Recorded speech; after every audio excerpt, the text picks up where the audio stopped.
السلام علیکم ورحمۃ اللہ وبرکاتہ۔ معزز ناظرین کرام، آج میں رمضان المبارک کے احترام کی وجہ سے اللہ تبارک و تعالیٰ نے ایک مجوسی کو مرنے سے پہلے ایمان کی دولت سے مالا مال فرمایا، اسی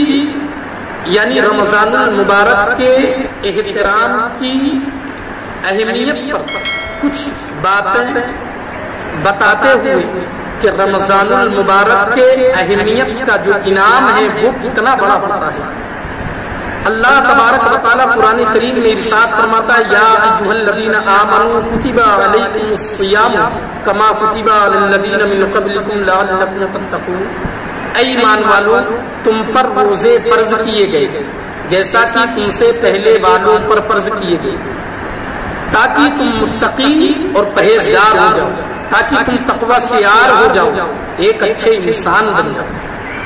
تو یہ رمضان المبارک کا مقدس بابرکت رحمت والا مہینہ جلوہ فگن ہے۔ ہم اور آپ رمضان المبارک کی رحمتوں اور برکتوں سے مالا مال ہو رہے ہیں۔ آپ دیکھیں کہ بخارا کا ایک شخص جو مجوسی تھا، اس نے رمضان المبارک کے اہمیت کی، اس نے رمضان المبارک کے روزے کا ادب کیا، تو اللہ تبارک و تعالیٰ نے اس کو مرنے سے پہلے ایمان کی دولت سے مالا مال فرما دیا۔ آپ دیکھیں وہ مجوسی جو بخارا کا تھا، اپنے لڑکے کے ساتھ بازار جاتا ہے تو اس کا لڑکا بازار میں اعلانیہ لوگوں کے سامنے کھانے لگتا ہے، فوراً اس کا باپ ایک تھپڑ رسید کرتا ہے اور ڈانٹتے ہوئے کہتا ہے، کیا تجھ کو معلوم نہیں یہ رمضان المبارک کا مقدس بابرکت مہینہ چل رہا ہے جس میں مسلمان روزے رکھتے ہیں، تم مسلمانوں کے سامنے اعلانیہ طور پر کھا رہے ہو، تمہیں شرم نہیں آتی؟ تو اس کا لڑکا بڑا پیارا جواب دیتے ہوئے کہتا ہے، عرض کرتا ہے، ابا حضور آپ بھی تو اس مہینے میں دن میں کھاتے اور پیتے ہیں؟ تو اس کا باپ کہتا ہے، یہ تو سچ ہے، یہ تو صحیح ہے کہ میں بھی اس مہینے میں کھاتا اور پیتا ہوں، مگر میں اس مہینے کا ادب کرتا ہوں، میں اس مہینے کی اہمیت کو سمجھتے ہوئے اپنے گھروں میں چھپ کر کھاتا اور پیتا ہوں، لوگوں کے سامنے نہیں کھاتا اور پیتا۔ تو بخارا کے ایک شخص نے اس کو خواب میں دیکھا کہ وہ جنت میں ٹہل رہا ہے، تو اس نے خواب میں پوچھا کہ تو مجوسی تھا، تو ایمان والا نہ تھا، تو جنت میں کیسے ٹہل رہا ہے؟ تو وہ مجوسی کہتا ہے کہ یہ تو سچ ہے کہ میں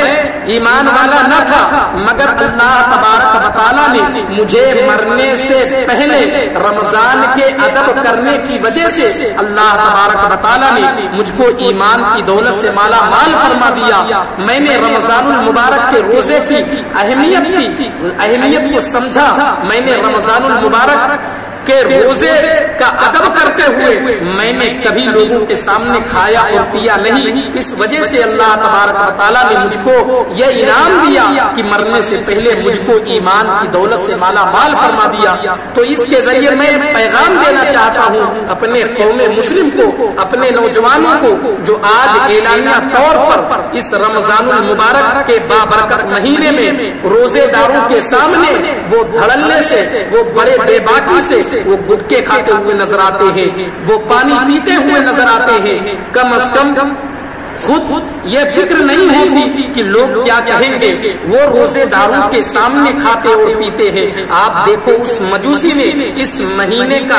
ادب کیا، اس مہینے کا احترام کیا، تو اللہ تبارک و تعالیٰ نے اس احترام کی وجہ سے یہ انعام دیا کہ مرنے سے پہلے اللہ تبارک و تعالیٰ نے ایمان کی دولت سے مالا مال فرما دیا۔ تو آج ضرورت ہے اس پر عمل کرنے کی وجہ سے کہ واقعی اگر ہم کوئی بیماری میں مبتلا نہیں ہے اور ہمیں اگر سفر نہیں کرنا ہے، چونکہ آج لاک ڈاؤن چل رہا ہے، تو یہ سفر کرنے کا کوئی سوال ہی نہیں پیدا ہوتا۔ اس وجہ سے میں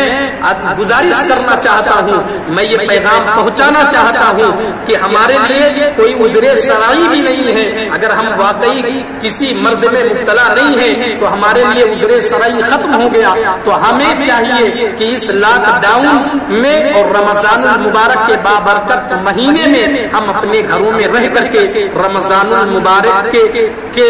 کا روزہ مکمل طور پر پابندی کے ساتھ رکھیں اور رکھنے کے ساتھ ساتھ اپنے گھروں میں عبادت و ریاضت کریں، کثرت سے قرآن کی تلاوت کریں، درود پاک کا ورد کریں اور تسبیح و تہلیل میں مشغول ہو جائیں۔ یقین جانو مسلمانوں، یہ بابرکت مہینہ یقیناً ہمارے لیے یہ رحمت، مغفرت اور جہنم سے آزادی کا پروانہ ہے یہ مسلمانوں کے لیے۔ اس وجہ سے اس مہینے کا ادب و احترام کریں، اس مہینے کی اہمیت کو سمجھتے ہوئے اس کو صحیح طور پر روزہ رکھ کر کے کثرت سے تلاوت کریں، کثرت سے عبادت و ریاضت کریں، کثرت سے نماز کی پابندی کریں، تاکہ اللہ تبارک و تعالی اس بابرکت مہینے کے صدقے میں، عبادت و ریاضت کے صدقے میں ہمارے گناہوں کی مغفرت فرمائے، تاکہ ہماری مغفرت کا یہ مہینہ ہماری مغفرت کا ذریعہ بن جائے۔ مسلمانوں، رب تبارک تعالی جو فرماتا ہے کہ یا ایھا الذین آمنوا کتب علیکم الصیام کما کتب علی الذین من قبلکم لعلکم تتقون، اے ایمان والو تم پر روزے فرض کیے گئے جیسا کہ تم سے پہلے والوں پر فرض کیے گئے، تاکہ تم متقی پرہیزگار ہو جاؤ، تقوی شعار ہو جاؤ۔ تو یہ رمضان المبارک کا روزہ یہ ہمارے لیے ایک مقصد یہ بھی ہے کہ ہم اس کے پورے مہینے کا روزہ رکھ کر کے ہم متقی ہو جائیں، پرہیزگار ہو جائیں، تقوی شعار ہو جائیں، ایک اچھے انسان بن جائیں، تاکہ ہم اپنی عادت قبیحہ کو بدل لیں عادت حسنہ میں، تاکہ ہم بری عادتوں سے دور ہو جائیں۔ اور ایک پیغام یہ میں پہنچانا چاہتا ہوں، یہ کہنا چاہتا ہوں کہ ہماری قوم کے نوجوان آج کچھ بیماریوں کا بہانہ بناتے ہوئے یہ کہتے ہیں کہ مجھے فلاں مرض ہے، مجھے فلاں پریشانی ہے، اس وجہ سے میں روزہ نہیں رکھ پاتا ہوں۔ تو مسلمانوں، یہ سب سے بڑی بات کہ رمضان المبارک کے روزے رکھنے کی وجہ سے اللہ تبارک و تعالی بہت ساری بیماریوں سے ہماری حفاظت فرماتا ہے، بہت ساری بیماریوں کو دور فرما دیتا ہے۔ اس وجہ سے بیماریوں کا بہانہ بنا کر کے رمضان کے روزے سے دور نہ ہو، بلکہ رمضان المبارک کا روزہ رکھ کر کے مسلمانوں اپنی بیماریوں کو دور کرو۔ اللہ تبارک و تعالی اس بابرکت مہینے کے صدقے میں ہم سبوں کی مغفرت فرمائے اور اس بابرکت مہینے کا ادب و احترام کرنے کی توفیق عطا فرمائے، مکمل پابندی کے ساتھ روزہ رکھنے کی توفیق عطا فرمائے۔ آمین یا رب العالمین۔